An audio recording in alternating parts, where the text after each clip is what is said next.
तो आप सभी को नमस्ते प्रणाम। मैं आपका अपना ठाकुर प्रखर सिंह और रात के 10 बज चुके हैं और कहानी का जो सिलसिला है बदस्तूर जारी है। आज की कहानी सुनाऊं उससे पहले आप लोगों के लिए एक गुड न्यूज़ है। गुड न्यूज़ मेरे लिए भी है, आपके लिए भी है, इस पूरे परिवार के लिए है। दरअसल अपने इस परिवार में 40,000 लोग जुड़ चुके हैं, यानी 40,000 सब्सक्राइबर का जो एक माइलस्टोन है वो हमारा चैनल जो है वो क्रॉस कर चुका है। 40,000 लोग जुड़ जाएं, ये भी अपने आप में कितनी बड़ी बात है मेरे लिए, अपने इस परिवार के लिए। कभी कभार ताजुब भी होता है कि सच में ये मेरा ही चैनल है या फिर कहीं ये सारी चीज़ें एक सपना तो नहीं। अब कल जैसे ही ये मैसेज आया और कायदे से खुशी भी हुई और इस खुशखबरी को मैं पचा ही रहा था, तभी एक दूसरा मैसेज आ जाता है। दूसरा मैसेज यूट्यूब की तरफ से था और उसमें क्लियरली मेंशन था कि आपके इस चैनल पे जो आपका ये प्रखर ट्रू क्राइम फैमिली है उसमें 60 लाख व्यूज़ पूरे हो गए, यानी 6 मिलियन से ज़्यादा व्यूज़ पूरे हो गए। अब इधर 40,000 सब्सक्राइबर, इधर 6 मिलियन व्यूज़। तो कायदे से अगर साफ साफ शब्दों में कहूँ तो मुझे अब खुद नहीं समझ में आ रहा कि आप लोगों का जो ये प्यार है, जो आप लोगों का ये कर्ज है, मैं कैसे चुकाऊँगा। बस प्रभु श्री राम से यही विनती है, यही प्रार्थना है कि इतनी ताकत दे दें, इतनी हिम्मत दे दें कि कभी मैं कामचोरी ना करूँ। डेली आप लोगों के लिए कहानियाँ लेके आता रहूँ, डेली मेहनत करूँ और रिसर्च करूँ और अच्छी से अच्छी और ताज़ी से ताज़ी नई नई घटनाओं को सबसे पहले आपके सामने लेके आऊँ। और मेरी कहानी सुनने के बाद कहीं से कोई चीज़ छूटे ना, कहीं से कोई गलतफहमी ना हो, मेरे द्वारा कोई गलत जानकारी ना मिल जाए, बस यही ईश्वर से प्रार्थना है। और आप लोग इतना जो प्यार दे रहे हैं, इतना सपोर्ट कर रहे हैं, कायदे से आप लोग का कोटि कोटि धन्यवाद। कैसे इस कर्ज को चुकाऊंगा, कैसे इस एहसान को उतारूंगा, मुझे शायद आज तक भी आइडिया नहीं लग पाया और हो सकता है फ्यूचर में भी ना लगे, क्योंकि मेरी मेहनत से कई गुना ज़्यादा आप लोगों का प्यार है, कई गुना ज़्यादा आप लोग सपोर्ट करते हैं। तो क्या ही कहें, कुछ शब्द आज तक जब भी इस टॉपिक पे बात करता हूँ तो पता नहीं, वैसे तो मैं बहुत कहानी भी लंबी खींच देता हूँ, लेकिन इस टॉपिक पे मुझे कभी भी कोई शब्द नहीं मिला। तो फिलहाल ये एक खुशखबरी थी, मैंने आपको दे दी। अब आते हैं आज की कहानी का रुख करते हैं। और आज की कहानी वास्तव में एक ऐसी कहानी है और इस कहानी के पीछे एक बहुत ही डीप मैसेज भी छुपा हुआ है। और इस मैसेज को जब आप पूरी कहानी सुनेंगे तो आपको लास्ट में उस मैसेज को मैं बताऊँगा कि आखिर ये मैसेज है क्या। तो अब सीधा सीधा आज की कहानी का रुख करते हैं और इस कहानी की शुरुआत होती है हैदराबाद से। हैदराबाद में एक पुलिस स्टेशन है, Rajiv Gandhi international airport police station. ये बेसिकली शमशाबाद इलाके में आता है। दरअसल बात है 5 जून की, 5 जून साल 2023, यानी आज से बड़ा मुश्किल 5 से 6 दिन पहले 5 जून साल 2023 को इसी जो राजीव गांधी इंटरनेशनल एयरपोर्ट है, ये पुलिस स्टेशन है, इसी पुलिस स्टेशन में एक शख्स जिसका नाम है साईं कृष्णा, वो पहुंच जाता है कंप्लेन दर्ज करवाने। अब उस शख्स को पुलिस वाले देखते हैं, उसके बाद कहते हैं कि बताइए क्या हुआ। उसके बाद वो बताता है कि मेरी एक दोस्त है जिसका नाम है अप्सरा। अप्सरा को मैंने 3 तारीख को बस स्टैंड, जो शमशाबाद बस स्टैंड है, वहाँ पे छोड़ा था।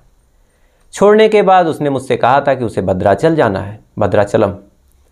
इसके बाद मैंने उससे कहा कि ठीक है, जब तुम पहुंच जाना तो मुझे एक फ़ोन कर देना कि तुम पहुंच चुकी हो। इतना करने के बाद मैं अपने काम पे लौट जाता हूं। लौटने के बाद शाम का मैंने इंतज़ार किया। जब कोई फ़ोन नहीं आया तो फिर मैंने फ़ोन किया और फ़ोन उसका स्विच ऑफ जाने लगा। अब फ़ोन स्विच ऑफ जाने लगा तो मुझे लगा कि हो सकता है कि रास्ते में गाना वगैरह सुन लिया हो, यूट्यूब वगैरह देख लिया या फिर इंस्टाग्राम वगैरह यूज़ कर लिया हो, तो बैटरी डेड हो गई होगी। तो हो सकता है कि अभी चार्ज वगैरह करेगी, उसके बाद फिर फ़ोन करेगी। उसके बाद 8 बजे मैंने फिर फ़ोन किया, फिर फ़ोन नहीं लगा। फिर रात को मैंने फ़ोन किया, फिर फ़ोन स्विच ऑफ। 3 तारीख से 4 तारीख के बीच में मैंने सैकड़ों फ़ोन किए और अप्सरा का जो फ़ोन है वो स्विच ऑफ। अब यानी अगर 24 घंटे से ज़्यादा किसी इंसान का फ़ोन स्विच ऑफ है तो या तो उसके मोबाइल के साथ कुछ हो गया है और या फिर उस इंसान के साथ ही कुछ हो गया। और अगर मोबाइल के साथ हुआ होता तो अप्सरा कम से कम किसी दूसरे के फ़ोन से फ़ोन करती। फ़ोन करने के बाद कहती कि मेरा फ़ोन गिर गया या फिर खो गया, चोरी हो गया। लेकिन अप्सरा ने अभी तक कोई कांटेक्ट किया नहीं और आमतौर पे ऐसा कभी हुआ नहीं था। अब पुलिस वाले जैसे ही ये कंप्लेन सुनते हैं तो फ़ौरन पुलिस वाले भी थोड़ा सा चौकन्ना होते हैं कि ये कौन सा मामला है। उसके बाद फिर अप्सरा की उम्र पूछते हैं कि अप्सरा की एज क्या है। सामने वाला बताता है कि अप्सरा अभी 28 से 30 साल की है। अब जैसे ही ये नंबर सुनते हैं कि 28 से 30 साल, तो पुलिस वालों के दिमाग में तरह तरह की चीज़ें आने लगी। और आमतौर पे हर केस में आजकल ऐसी चीज़ें हो भी रही हैं, तो पुलिस वाले भी गलत नहीं थे। अब तमाम तरह की चीज़ें आ रही, तमाम तरह की जांच पड़ताल पुलिस वाले कर रहे थे। अभी साईं कृष्णा से पूछताछ कर रहे थे। इसी बीच जो अप्सरा की माँ है वो भी थाने आ जाती है। आने के बाद सेम टाइम पे कंप्लेन दर्ज करवाती है। दर्ज करवाने के बाद कहती है कि साहब जो मेरी बेटी है अप्सरा, 3 तारीख से उसका कुछ पता नहीं। अब इधर उसका एक दोस्त इधर कंप्लेन दर्ज करवा ही रहा था कि इधर उसकी माँ भी कंप्लेन दर्ज करवाती है। अब पुलिस वालों को एक तरह से 2 कंप्लेन मिल चुकी थी एक लड़की के गायब होने की, इसलिए पुलिस वाले भी इस मामले को गंभीरता से लेते हैं। लेने के साथ साथ अब जांच पड़ताल शुरू करते हैं और जांच पड़ताल में सबसे पहले अप्सरा की माँ से लेके उस साई कृष्णा से पूछताछ करते हैं कि अप्सरा क्या करती थी, कहाँ जाती थी, उसके कितने दोस्त थे, कहीं कोई अफेयर वगैरह तो नहीं था। अब जैसे ही अफेयर की बात होती है तो माँ फ़ौरन नाराज़ हो जाती है, कहती है कि आप लोग काम नहीं कर रहे हैं, इस तरह का लांछन मेरी बेटी पे लगा रहे हैं। अब पुलिस वाले जैसे तैसे करके समझाते हैं कि मैम ये हमारे जांच का एक एंगल है, हर तरह की संभावनाएं होती हैं, तो हर तरह की जांच पड़ताल हमको करनी होती है। तो अगर आपको पता हो कहीं कोई अफेयर वगैरह तो आप बताइए, नहीं तो कोई बात नहीं। अब माँ कहती है कि मेरी बेटी का किसी से कोई अफेयर नहीं था। इसके बाद फिर पूछा जाता है कि क्या आपके घर की किसी से कोई दुश्मनी वगैरह। इस पे भी माँ कहती है कि मेरे जो पति हैं यानी अप्सरा के पापा, वो काशी में रहते हैं, वहाँ पे जॉब करते हैं। अप्सरा भी एक प्राइवेट कंपनी में नौकरी करती है, जॉब पे जाती है, जॉब से घर आ जाती है। हाँ, कभी कभार ऐसा होता है कि जॉब के सिलसिले में कभी कभार नाइट ड्यूटी लग जाती है, कभी कभार कहीं जाना होता है, लेकिन ऐसा नहीं है कि एक एक 2 दिन गायब हो जाए और न फ़ोन लगे न कुछ लगे। ऐसा पूरी ज़िंदगी में पहली बार हुआ और हमें बहुत डर लग रहा, इसीलिए हम कंप्लेन दर्ज करवा रहे हैं। अब पुलिस वाले जब परिवार वालों से यानी उसकी माँ से और उसके दोस्त साई कृष्णा से पूछताछ कर रहे थे तो दोनों से ही कोई ऐसी चीज़ या फिर कोई ऐसी जांच में मदद करने वाली बात नहीं मिली जिससे इस केस में थोड़ी भी मदद हो। अब पुलिस वाले उसके नंबर को लेते हैं, लेने के बाद सर्विलांस पे लगा देते हैं। लगाने के बाद फिर जांच पड़ताल शुरू करते हैं, आसपास के लोगों से पूछताछ करते हैं, अप्सरा जहां काम करती थी वहां पे पूछताछ करते हैं।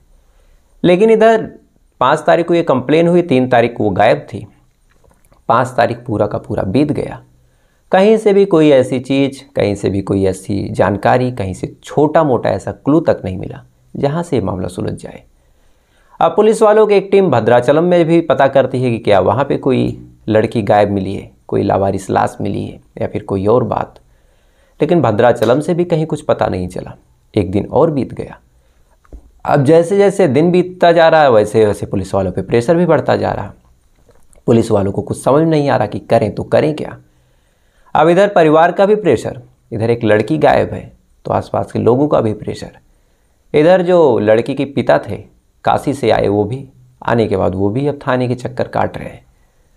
पुलिस वाले जांच पड़ताल कर रहे हैं, छानबीन कर रहे हैं, कभी उसकी माँ से पूछ रहे हैं, कभी साईं से पूछ रहे हैं जो छोड़ने गया था, लेकिन कहीं से भी कोई ऐसी चीज़ नहीं मिली जहाँ से ये मामला सुलझ जाए। अब पुलिस वाले जब जांच पड़ताल करके थक जाते हैं, हर एक एंगल खंगाल लेते हैं कि कहीं कोई प्यार का एंगल हो, लोकेशन ट्रैक करने की कोशिश करते हैं तो वो भी ठीक ठाक से ट्रैक नहीं हो पाता, यानी शमशाबाद से थोड़ा सा आगे जाने के बाद उसका फ़ोन स्विच ऑफ हो जाता है, उसके बाद कोई लोकेशन मिली ही नहीं। तो फिर पुलिस वाले अब जांच करें तो करें कैसे। टेक्निकल टीम से कोई मदद मिल नहीं रही थी, आसपास के लोगों को कुछ पता नहीं था, परिवार वाले कुछ जानते नहीं थे, दोस्त कोई जानकारी दे नहीं पा रहा था, तो ये मामला सुलझे तो सुलझे कैसे। अब पुलिस वाले तमाम तरीके आजमाते हैं, आजमा के थक जाते हैं। जब कहीं से कोई क्लू नहीं मिला तो फिर उन्हें लगा कि एक काम करते हैं, अब इस पूरे केस को एक तरह से जीरो से जहाँ तक ये केस गया है वहाँ तक कड़ी दर कड़ी अब जांच करते हैं। यानी 3 तारीख को ये अप्सरा कहाँ गई थी, उसके बाद बस स्टैंड कितने बजे पहुँची, बस स्टैंड पहुँचने के बाद फिर वहाँ से बस पे कितनी देर रही, कंडक्टर से पूछताछ करनी है कि कौन सा कंडक्टर था उस बस का। अब पुलिस वाले फाइनली 8 तारीख को उस बस स्टैंड पे पहुँचते हैं। पहुँचने के बाद वहाँ के कैमरों को खंगालते हैं, साथ ही पूछते हैं जो ये साई कृष्णा था कि तुमने बस पे बैठाया तो कितने बजे की बस थी।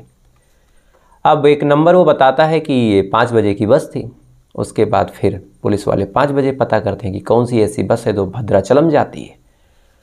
अब पता चलता है कि फला बस जाती है। उसके बाद फिर उसके ड्राइवर और कंडक्टर से कांटेक्ट किया जाता है, लड़की की फ़ोटो दिखाई जाती है। दिखाने के बाद पुलिस वाले पूछते हैं कि इस लड़की को आपने कहाँ उतारा था। अब पुलिस वालों को उम्मीद थी कि जब कंडक्टर ये फ़ोटो देखेगा तो बताएगा कि ये लड़की भद्राचलम तक गई थी या फिर बीच में कहीं उतर गई, लेकिन कंडक्टर ने जो कुछ कहा उसे सुनने के बाद ये केस जो था ये तो पूरा 180 डिग्री पलट गया। दरअसल कंडक्टर बताता है कि ये लड़की तो आई ही नहीं आज तक इस बस में। अब पुलिस वाले जैसे ये बात सुनते हैं तो फिर चौंकते हैं, उन्हें लगता है कि ये क्या। एक आदमी जो बता रहा है कि मैंने इसी बस में बैठाया, कंडक्टर बोल रहा है कि मुझे कुछ पता तक नहीं, इस बस में ये लड़की दिखी ही नहीं थी। पुलिस वालों को लगा कि हो सकता है कंडक्टर झूठ बोल रहा हो या फिर वो भूल गया हो। इसीलिए फिर उस दिन जितने लोग गए थे उनसे भी पूछताछ की जाती है कि क्या ये लड़की गई थी या फिर नहीं गई थी। तो सारे लोगों का एक जवाब था, ये लड़की तो इस बस में कभी दिखी ही नहीं। अब ऐसा तो हो नहीं सकता कि कंडक्टर भी झूठ बोले, बस में बैठे सारे लोग भी झूठ बोले, सीसीटीवी कैमरा भी झूठ बोले। तो कहीं ऐसा तो नहीं कि ये जो FIR दर्ज करवाने आया था साईं कृष्णा, यही झूठ बोल रहा हो। अब पुलिस वाले अंत में जब कहीं से कोई क्लू नहीं मिला तो शक के बिना पे साईं कृष्णा को उठाते हैं। उठाने के बाद जब इससे पूछताछ करते हैं तो शुरुआत में तो इधर उधर की बातें बताता है, लेकिन अंत में जब इसे लगा कि अब झूठ बोलने का कोई मतलब नहीं तो अंत में साईं कृष्णा टूटता है। और टूटने के बाद एक ऐसी खौफनाक कहानी सुनाता है। और इस कहानी में एक मैसेज मैंने शुरू में भी कहा था और आज भी कह रहा हूँ, एक ऐसा मैसेज है जो लास्ट में बताऊँगा और इस मैसेज को आप सुनिएगा ज़रूर। दरअसल जब पुलिस पूछताछ करती है और अंत में जो साईं कृष्णा है वो टूटता है, तो टूटने के बाद बताता है कि जो साईं कृष्णा है वो एक मंदिर में पुजारी है। पुजारी होने के साथ साथ ये जो एक तरह से बिल्डिंग का काम होता है वो भी करता है, यानी प्रॉपर्टी डीलिंग वगैरह। कभी मंदिर में रहता, कभी प्रॉपर्टी डीलिंग के काम में जाता। इधर जो अप्सरा थी वो भी प्राइवेट कंपनी में काम करती। कभी ऐसा हुआ कि जो अप्सरा थी वो मंदिर भी घूमने आ जाती। आने के बाद फिर इन दोनों में बातचीत भी होती। अप्सरा भी देखने में जैसा नाम वैसा ही शक्ल था, इधर ये पंडित भी काफ़ी स्मार्ट। तो देखते ही देखते इन दोनों में दोस्ती हो गई। दोस्ती धीरे धीरे नंबर एक्सचेंज हो गया। नंबर एक्सचेंज होने के बाद फिर धीरे धीरे दोनों में प्यार हो गया। अब प्यार जब हुआ तो फिर अप्सरा भी अपने घर से बाहर ही रहती थी। ये जो पुजारी था जिसका नाम था साईं कृष्णा, ये भी सरूर नगर इलाके में एक मंदिर में रहता था। तो ना ही कोई देखने वाला था ना ही कोई टोकने वाला था। देखते ही देखते ये दोनों एक दूसरे के इतने करीब आ गए, इन दोनों के बीच फिजिकल रिलेशन भी हो जाते हैं। अब इन दोनों के बीच फिजिकल रिलेशन हुए। रिलेशन होने के बाद अब जो लड़की अप्सरा थी वो इस पुजारी के प्यार में इस कदर पागल थी कि उसी के साथ जीना, उसी के साथ मरना, वो तमाम चीज़ें जो एक लव स्टोरी में होती हैं वो तमाम चीज़ें अब अप्सरा भी इस साईं कृष्णा के लिए सोच रही है। अब धीरे धीरे वक्त गुजरा। अप्सरा साईं कृष्णा के प्यार में सीरियस है, लेकिन एक ऐसी चीज़ थी जो शायद अप्सरा जान के भी अनजान कर रही थी।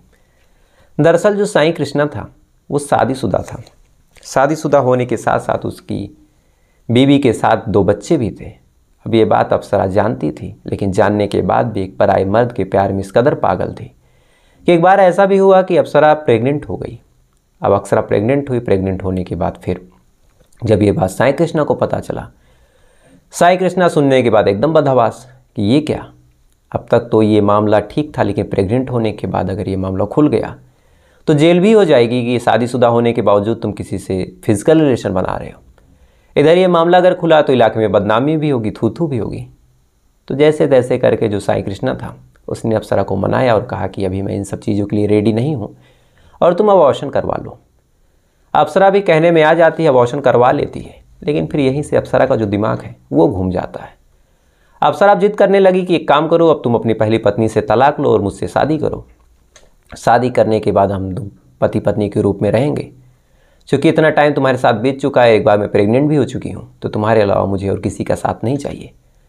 अब जैसे ही ये बात अब साईं कृष्णा सुनता है तो एक तरह से वो भी बदहवास कि अब तक तो ये सारी चीज़ें मौज मस्ती तक ठीक थी, लेकिन बात शादी तक कैसे आ गई। मेरी एक पत्नी है, 2 बच्चे हैं, उनको कहाँ छोड़ दूँ। अब इधर अप्सरा जिद कर रही है, इधर साईं कृष्णा मना कर रहा है। देखते ही देखते इन दोनों में तकरार हो जाती है। तकरार होने के साथ साथ फिर अप्सरा कहती है कि अगर तुम शादी नहीं करोगे और तुमने मुझे प्रेग्नेंट कर दिया तो अब कायदे से मुझे पुलिस का ही सहारा लेना पड़ेगा। या तो तुम मुझसे शादी करो या तो अब तुम जेल जाओ। अब अप्सरा के मुंह से जैसी ही ऐसी बात साईं कृष्णा सुनता है तो सुनने के बाद अब साईं कृष्णा का जो दिमाग था पूरी तरह घूम जाता है। साईं कृष्णा ने जो रिश्ता शायद मौज मस्ती के लिए शुरू किया था, जो रिश्ता उसने एक तरह से अपने शारीरिक सुख के लिए बनाया था, अब वही रिश्ता उसके गले की हड्डी बन चुका था। अब जैसे ही अप्सरा ये बात बोलती रही, जो साईं कृष्णा है वो लगातार सोचता रहा कि क्या करें, ये तो बुरे फंसे। इसी बीच उसके दिमाग में आता है कि अगर ये मामला लोगों के बीच आया तो मेरी बहुत बदनामी होगी, मैं कहीं का रह नहीं जाऊंगा और अप्सरा को मैं छोड़ नहीं सकता, पत्नियों को भी छोड़ नहीं सकता। अप्सरा मुझे छोड़ के जाएगी नहीं, ये चुप रहने वाली है नहीं, प्यार का भूत उसके सिर पे सर चढ़ चुका है, तो फिर करें क्या। तो तमाम तरह सोचबीन करने के बाद अंत में इसके दिमाग में आया कि एक काम करते हैं, अब अप्सरा को रास्ते से ही हटा देते हैं। और ये प्लान इसके दिमाग में फरवरी से ही आ गया। अब फरवरी महीने में इसके दिमाग में प्लान आया, लेकिन एक पुजारी अब वो कत्ल करे तो करे कैसे, कत्ल करने के बाद फंसने के भी चांसेस हैं। तो फिर वो गूगल करता है, गूगल करने के बाद फिर गूगल पे सर्च करता है how to kill a human being, यानी एक इंसान का कत्ल कैसे करें। अब तमाम तरह के उस पे तरीके आते हैं, एक एक तरीके को ये उठाता है। उठाने के बाद यूट्यूब पे फिर देखता है कि इस तरीके से कत्ल करने में कातिल पकड़ा कहाँ गया। एक तरीका चेक करता है, उसमें गलती निकालता है, दूसरा तरीका चेक करता है, उसमें गलती निकालता है। लगातार 3 महीने तक इसने सैकड़ों तरीकों को चेक किया, न जाने कितने सीरियल किलर्स की डॉक्यूमेंट्रीज पढ़ी, न जाने कितनी मर्डर मिस्ट्रीज़ की कहानियाँ इसने सुनी। और फाइनली 3 जून को, जो 3 जून था, इसी तारीख को ये बुलाता है अप्सरा को। बुलाने के बाद कहता है कि चलो लॉन्ग ड्राइव पे चलते हैं। अप्सरा एकदम खुश हो जाती है, खुश होने के बाद बैठती है इसकी कार में। अच्छा, इधर अप्सरा को एक बीमारी भी थी कि उसको नींद नहीं आती थी, तो फिर अक्सर ऐसा होता कि वो नींद की दवा खा लेती। तो फिर ये कहता है कि एक काम करो, हमें जाना है कोयम्बटूर और रास्ता काफ़ी लंबा है, तो अभी गाड़ी में तुम सो जाओ, क्योंकि रास्ता बहुत ऊबड़ खाबड़ है, तुम थक जाओगी। अब अप्सरा जैसे ये बात सुनती है, सुनने के बाद खुश हो जाती है, नींद की दवाएं खाती है, खाने के बाद सो जाती है। अब गाड़ी धीरे धीरे चल रही है, अप्सरा सीट पे सो रही है, जो साईं कृष्णा है वो गाड़ी चला रहा, गाड़ी लेके धीरे धीरे आगे बढ़ रहा। और इसी बीच जो जगह इसने चुनी थी, शमशाबाद में एक गौशाला है, वहीं पे ये गाड़ी रोक देता है। गाड़ी रोकने के बाद अभी आधी नींद में अप्सरा है, उसको उठाता है, उठाने के बाद गाड़ी से नीचे उतारता है। अब गाड़ी के नीचे उतरने के बाद भी अप्सरा चूँकि दवा खाई है, दवा के नशे में है, आधी नींद में है, आधा होश में है। गाड़ी पकड़ के खड़ी है, तभी अचानक से जो ये साईं कृष्ण है वो पत्थर लेके आता है। आने के बाद अचानक से अप्सरा के सर पे पीछे से वार करता है। वार करने के बाद अब अप्सरा इससे पहले कि कुछ समझ पाती ज़मीन पे गिर जाती है। गिरने के बाद ये पत्थर से बुरी तरह अप्सरा को कुचल के वहीं मार देता है। मारने के बाद फिर वो, चूँकि रात का वक्त था, अब सोचता है कि क्या करें, चूँकि कत्ल से ज़्यादा तो उसने लाश को ठिकाने लगाने का प्लान सोचा था। इसलिए अब सबसे पहले लकड़ी मंगाता है, जो लकड़ी इसने वहाँ पे छुपाई थी। लकड़ी वो इकट्ठा करता है, इकट्ठा करने के बाद फिर सारे सामान को, चाहे वो अप्सरा के कपड़े हों चाहे और सारी चीज़ें हों, वहीं पे जला देता है। जलाने के बाद इसके दिमाग में, चूँकि जब ये रेकी कर रहा था तो इसने देखा था कि सुबह वहाँ पे ढेर सारी लकड़ियाँ हैं, तो उसके दिमाग में था कि अब सारी लकड़ियों की इकट्ठा करूँगा, इकट्ठा करने के बाद लाश को रखूँगा, लाश को जला दूँगा, लाश पूरी तरह जल जाएगी। और आमतौर पे लाश जलने के बाद थोड़ी बहुत हड्डियाँ बचती हैं, अगर कायदे से अगर कोई लाश जलाए तो। अब भाग के जाता हूँ लकड़ियों के पास, लेकिन जैसे ही वहाँ पे जाता है तो देखता है लकड़ियाँ वहाँ पे है ही नहीं। अब वहाँ पे लकड़ी नहीं है तो फिर इसका दिमाग घूमता है कि ये तो पूरा प्लान फेल हो गया, अब क्या करें। थोड़ी देर तक इधर उधर, लगभग 1.5 घंटे तक, जो इसने अपने बयान में बताया, 1.5 घंटे तक ये लकड़ी खोजता रहता है कि कहीं से लकड़ी मिल जाए, कहीं अगल बगल ना रख दी गई हो। लेकिन जब कहीं लकड़ी नहीं मिली तो फिर ये थक हार कर अपनी कार के पास आता है। आने के बाद पॉलीथीन में उस लाश को लपेटता है, लपेटने के बाद उस लाश को लेके चलता है। चलने के बाद अपने घर आ जाता है श्रीनगर, जो कि इसी सरूर नगर इलाके में पड़ता है। वहाँ आने के बाद अब रात भर उस लाश के साथ पड़ा रहता है। उसके बाद जो पॉलीथीन थी और जो सारी चीज़ें थी उसको भी एक झाड़ी में फेंक देता है। अब लाश ये मंदिर के पास लेके बैठा है। सुबह हो गई, सुबह से जो भक्त थे वो आने लगे। आने के बाद फिर प्रसाद वगैरह देता है, पूजा पाठ करता है और इस तरह से एक्टिंग करता है जैसे कुछ हुआ ही नहीं। अब 3 तारीख को इसने कत्ल किया, 4 तारीख को बाकायदा ये पूरा इंतज़ाम करता है। 4 तारीख की रात बीत जाती है, लाश अभी तक पड़ी हुई है। 5 तारीख को ये देखता है कि जब आसपास कोई नहीं है तो फिर वहीं पास में एक मैन होल था। मैन होल मतलब जब एक नाली जाती है तो कहीं कहीं एक ओपन दिया जाता है कि कोई आदमी नाली में उतर सके, साफ़ सफाई कर चुके। तो इसी मैन होल में 5 तारीख को ये अप्सरा की डेड बॉडी को डाल देता है। अब अप्सरा की डेड बॉडी उस मैन होल में डालता है, लेकिन डालने के बाद फिर देखता है कि अगले दिन बदबू आ रही है, चूँकि 2 दिन बीत गए और लाश सड़ रही है। तो फिर अब क्या करे, तो फिर 6 तारीख को उस अप्सरा की लाश के ऊपर ये लाल मिट्टी डाल देता है। इस उम्मीद में कि अब मिट्टी के नीचे ये लाश दबी रहेगी और बदबू नहीं आएगी। लेकिन फिर बदबू आने लगी तो अब क्या करे? 7 तारीख को ये फिर उसके ऊपर कंक्रीट डाल देता है। अब ये तमाम चीज़ें ये कर रहा है और जो आसपास के लोग हैं उनको लग रहा है कि बाबा कितने अच्छे हैं, देखिए ये नाली से बदबू आ रही है तो उसको इंतजाम कर रहे हैं। लेकिन उनको भी क्या पता था कि एक लाश को छुपा रहा। फिलहाल पुलिस वाले ये सारा बयान जब सुनते हैं तो फ़ौरन पूछते हैं कि वो मैन होल कहाँ है, वो दिखाओ। फिर वो मैन होल दिखाता है। दिखाने के बाद फिर वो जाते हैं, उस लाश को वहाँ से रिकवर करते हैं। उसके बाद पोस्टमार्टम होता है और जो पोस्टमार्टम रिपोर्ट आई, फिलहाल अभी तक उसमें यही लिखा है कि इसमें लाश के यानी जो अप्सरा है उसके सर पे किसी चीज़ से वार किया गया और इस वजह से अप्सरा की मौत हुई। मामला कोर्ट में गया और 14 दिन की अभी रिमांड जो है पुलिस को मिली है, पूछताछ जारी है। लेकिन जो मैंने मैसेज की बात कही थी, हो सकता है मेरी इस बात से कुछ लोग आहत भी हो जाएं, लेकिन ऐसा कोई मेरा उद्देश्य नहीं है। दरअसल महाभारत में एक प्रसंग है। महाभारत में दरअसल 4 अपराधी थे, चारों ने कत्ल किया था। एक क्षत्रिय था, एक ब्राह्मण था, एक वैश्य था और एक शूद्र था। और ये चारों लोग अपने कर्म के हिसाब से थे, ना कि जात के हिसाब से। तो फिर चूँकि राजकुमार चुना जाना था कि कौन राजा बनेगा, यानी युवराज, तो फिर युधिष्ठिर से कहा गया और दुर्योधन से कहा गया कि फैसला कीजिए इन तीनों के साथ क्या हो। तो जो दुर्योधन था उसने कहा कि इन चारों को मृत्युदंड देना चाहिए, क्योंकि जान के बदले जान, यही जो हस्तिनापुर है उसका कानून है। इसके बाद फिर इनसे कहा गया युधिष्ठिर से। तो युधिष्ठिर ने जो कुछ कहा, ये चूँकि मैंने खुद देखा था सीरियल में, तो उन्होंने कहा कि सबसे पहले आप चारों लोग अपना वर्ण बताइए। तो फिर चारों ने बताया कि मैं क्षत्रिय हूँ, मैं वैश्य हूँ, मैं शूद्र हूँ, मैं ब्राह्मण हूँ।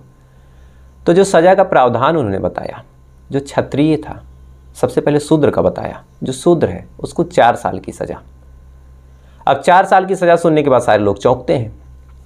चौंकने के बाद इसके बाद वैश्य का एक तरह से बताता है और कहते हैं कि 8 साल। उसके बाद फिर क्षत्रिय का पूछा जाता है तो क्षत्रिय का वो कहते हैं 16 साल। उसके बाद फिर ब्राह्मण का जब पूछा जाता है तो कहते हैं कि इसकी सज़ा का कोई प्रावधान है ही नहीं। अब सारे लोग जब चौंकते हैं, चौंकने के बाद जब पूछा जाता है कि आपने ऐसी सज़ा क्यों दिखाई, जब जुर्म एक है, तो फिर इस तरह से आप अलग अलग सज़ाएं क्यों दे रहे हैं। तो इसके पीछे युधिष्ठिर ने जो तर्क दिया, वो तर्क शायद इस कहानी पे बहुत फिट बैठता है। दरअसल जो शूद्र होता था या फिर होता है, तो शूद्र का मतलब ही है कि वो अनजान है, उसको शिक्षा नहीं मिली, उसका पालन पोषण ठीक ठाक तरीके से हुआ नहीं। तो हो सकता है कि उसने मजबूरी में कर दिया, हो सकता है उसने अज्ञानता में कर दिया हो, उसको समाज से कई जगहों पे वंचित रखा गया। तो सबके बराबर उसे सज़ा भी नहीं मिलनी चाहिए, सज़ा भी उसकी कम होनी चाहिए। जो वैश्य है वो धन संग्रह करता है, वो अच्छे अच्छे लोगों के बीच रहता है, संस्कारी जीवन जीता है। तो अगर वो जुर्म कर रहा है तो उसको शूद्र से ज़्यादा सज़ा मिलनी चाहिए। जो क्षत्रिय है उसको रक्षा की जिम्मेदारी मिलती है, और जब रक्षक ही भक्षक मिल जाए तो कम से कम उसे 16 साल की उम्र कैद होनी चाहिए। इसके बाद फिर ब्राह्मण का जब पूछा जाने लगा तो ब्राह्मण के बारे में जो कुछ कहा वो भी इस कहानी का एक जीता जागता नमूना है। जो ब्राह्मण होता है पूरा समाज उसकी इज्जत करता है। ब्राह्मण अपने आप को पूजनीय समझता है। यहाँ ब्राह्मण मतलब आप पुजारी समझ लीजिए। अब एक ब्राह्मण अगर गलत करता है तो एक पूरे धर्म के ऊपर, एक पूरे समाज के ऊपर उंगली उठेगी। तो अगर ब्राह्मण इतना सम्मान का अपने आप को हकदार समझता है, ब्राह्मण ये समझता है कि मैं पूजनीय हूँ, तो कहीं ना कहीं सज़ा भी उसे उसी हिसाब से मिलेगी। यानी अगर वो अपने आप को सारे वर्णों से ऊंचा समझता है तो सज़ा भी उसको सारे वर्णों से कई गुना ज़्यादा मिलनी चाहिए। तो अगर कोई नॉर्मल आदमी ये अपराध करे तो हम इसे नॉर्मली ले सकते हैं, लेकिन एक मंदिर का पुजारी था, एक धर्म संस्था से जुड़ा था। तो एक धर्म संस्था से जुड़ना अपने आप में एक बहुत बड़ी जिम्मेदारी है, और ऐसी जगहों को अगर आप कलंकित करते हैं तो आपकी सज़ा भी ज़्यादा होनी चाहिए। तो ये मेरा पर्सनल ओपिनियन था। अब आपकी इसमें क्या राय है आप ज़रूर कमेंट करके बताइएगा।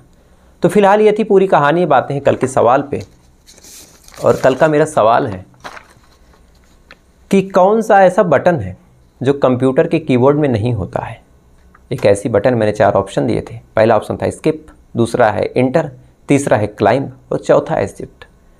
तो तीनों बटन, जो चारों बटन में से 3 बटन ऐसी हैं जो होती हैं। शिफ्ट भी होता है, इंटर भी होती है और स्किप भी होता है, बस क्लाइंब बटन नहीं होती। और इस सवाल का सही जवाब दिया है सहजेब खातून जी हैं, सहजेब खातून।